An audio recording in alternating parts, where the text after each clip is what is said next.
वादे का पक्का है भारत। अफगानिस्तान के लिए तालिबान के मंत्री ने मांगी मदद। चीन की धमकियों के आगे नहीं झुका अमेरिका। 8 फाइटर जेट, दर्जनों युद्धपोत की सुरक्षा में ताइवान पहुंची नैन्सी पेलोसी।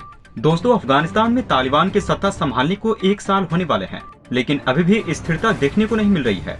अफगानिस्तान के गृह मंत्री सिराजुद्दीन हक्कानी को अब देश के विकास के लिए भारत की याद आई है।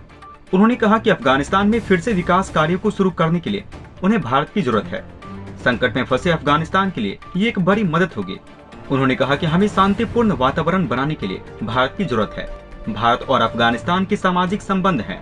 एक भारतीय मीडिया चैनल से बातचीत में हक्कानी ने जोर देते हुए कहा, हमें लॉजिस्टिक सपोर्ट की जरूरत है।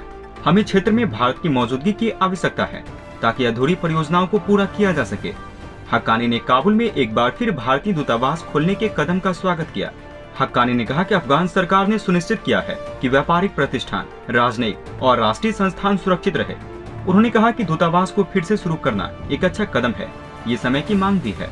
अफगानिस्तान में अल-कायदा और लश्कर-ए-तैयबा से भारतीय प्रतिष्ठानों के सवाल पर मंत्री ने कहा कि उनकी सरकार पड़ोसी देश और दुनिया को आश्वासन देती है कि अफगानिस्तान की जमीन का इस्तेमाल किसी भी देश के खिलाफ नहीं किया जाएगा।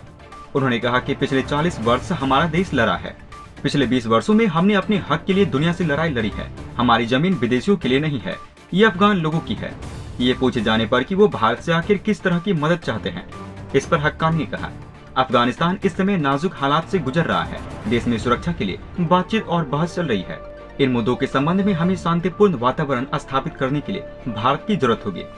भारत ने अफगानिस्तान में कुछ रिसर्च और डेवलपमेंट के प्रोग्राम शुरू किए थे, जैसे सलमा बांध और एक ऐतिहासिक इमारत। हक्कानी ने ऐतिहासिक इमारत कहा, लेकिन माना जा रहा है कि वो संसद की बात कर रहे हैं, जिसे भारत ने बनवाया था। उन्होंने कहा कि भारत का टेक्नोलॉजी में नाम है और पूरी दुनिया ये मानती है कि वो अपने वादों को पूरा कर सकता है। दोस्तों, अमेरिकी संसद की स्पीकर नैन्सी पेलोसी पर चीन की धमकियां बेअसर साबित हुई है और मंगलवार को वो ताइवान में उतर चुकी है। इससे पहले ग्लोबल टाइम्स ने दावा किया था कि एक बोइंग C-40C कथित तौर पर नैन्सी पेलोसी को ताइपे की ओर लेकर जा रहा है। NHK की रिपोर्ट के अनुसार नैन्सी की फ्लाइट को सुरक्षा प्रदान करने के लिए जापान की ओकिनावा में एक अमेरिका बेस से 8 US F-15 फाइटर जेट और 5 टैंकर विमानों ने उड़ान भरी थी। कुछ देर पहले खबर आई थी कि नैन्सी का विमान ताइवान की एयर स्पेस में प्रवेश कर चुका है, जो अब ताइपे में उतर चुका है। मंगलवार को नैन्सी मलेशिया पहुंचे थे, जहां से शाम को उनके ताइवान जाने की संभावनाएं जताई जा रही थी। कुछ देर पहले दावा किया गया कि नैन्सी का विमान उत्तर में ताइवान की तरफ बढ़ रहा है और साउथ चाइना सी और चीन के लड़ाकू विमान से बचने के लिए पूर्वी तरफ से ताइवान में प्रवेश करेगा। खबर आ रही है कि चीन के Su-35 लड़ाकू विमान ताइवान जल क्षेत्र को पार कर रहे हैं। नैन्सी को ताइवान ले जाने वाले विमान पर किसी भी चीनी हस्तक्षेप की स्थिति में अमेरिकी वायुसेना को गोलीबारी करने की छूट मिल चुकी है। वहीं नैन्सी के उतरने से पहले चीन के ताइवान के ऊपर के हवाई क्षेत्र को सभी नागरिक विमान के लिए बंद कर दिया गया था। एक वीडियो में ताइवान देश की सबसे ऊंची इमारत से नैन्सी का स्वागत करता दिख रहा है, जिस पर स्पीकर नैन्सी ताइवान में स्वागत है फ्लैश हो रहा है। वहीं दूसरी ओर कुछ लोग उनकी ताइवान यात्रा का विरोध कर रहे हैं और आरोप लगा रहे हैं कि वो देश को खतरे में डाल रही है। अमेरिका ने मंगलवार को 4 युद्धपोत और एक एयरक्राफ्ट कैरियर ताइवान के पूर्व में तैनात किए, जिसे अमेरिकी नौसेना ने रूटीन तैनाती बताया। इससे पहले अमेरिका ने अपने 2 एयरक्राफ्ट कैरियर, दर्जन युद्धपोत और 3 सबमरीन को ताइवान की सीमा के बेहद करीब भेजा था। वहीं चीन ने भी बड़े पैमाने पर घातक युद्धपोत और फाइटर जेट ताइवान की ओर तैनात किए हैं। सोशल मीडिया पर शेयर किए जा रहे वीडियो में चीन की सेना समुद्र के किनारे नजर आ रही है, जहां से ताइवानी द्वीप सिर्फ 10 किलोमीटर दूर है। दोस्तों, यूक्रेन के राष्ट्रपति व्लादिमीर ज़ेलेंस्की की गलतफहमी है कि वो अमेरिका, नाटो और पूरे पश्चिमी देशों की मदद से रूस को हरा देगा, क्योंकि पूरे पश्चिमी देशों के एक साथ मिल जाने के बाद भी ये रूस को कुछ नहीं बिगाड़ पा रहे हैं। यूक्रेन पर जब रूस ने सैन्य कार्रवाई की तो अमेरिका, नाटो ने इसका विरोध किया। साथ ही पूरी दुनिया को धमकी दी कि अगर किसी ने रूस का साथ दिया तो उसे बर्बाद कर देगा। अमेरिका और नाटो के लिए रूस को तोड़ने के लिए ये सबसे अच्छा मौका था। यूक्रेन को पश्चिमी देशों की ओर से भारी मात्रा में हथियार, गोले बारूद, बंदूकें, मिसाइल, यहाँ तक कि आर्थिक रूप से भी पूरी तरीके से मदद मिल रही है। यूक्रेनी राष्ट्रपति भी पश्चिम देशों के रंग में भर रहे हैं। उन्हें अपनी जनता का कोई परवाह नहीं है, क्योंकि एक और वो दुनिया के सामने घड़ियाली आंसू बहाते हैं कि यूक्रेन समझौता करने के लिए बातचीत कर रहा है, लेकिन दूसरी ओर वे अपने अधिकारियों से कहते हैं कि रूस पर जीत के बाद ही समझौता करेंगे। इस वक्त आलम यह है कि कई शहर पर रूसी फौजों ने कब्जा कर लिया है और कईयों पर जमकर हमले जारी है, लेकिन इसके बाद भी ज़ेलेंस्की को लग रहा है कि वो जंग जीत लेंगे।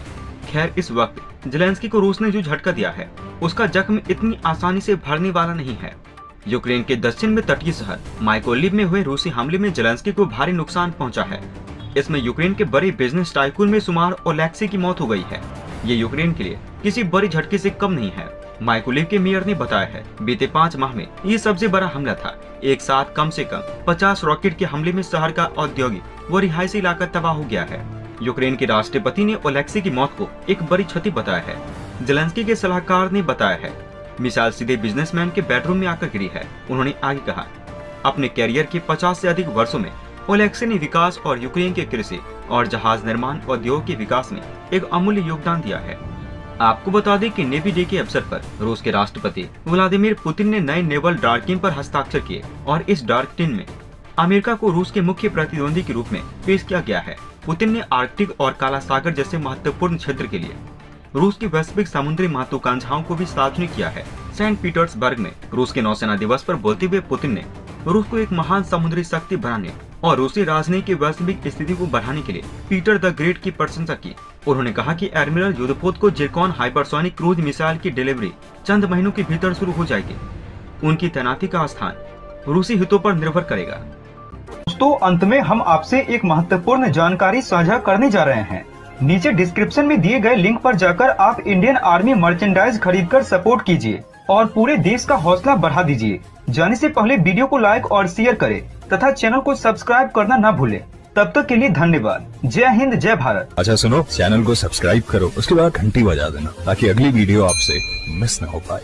Thank you.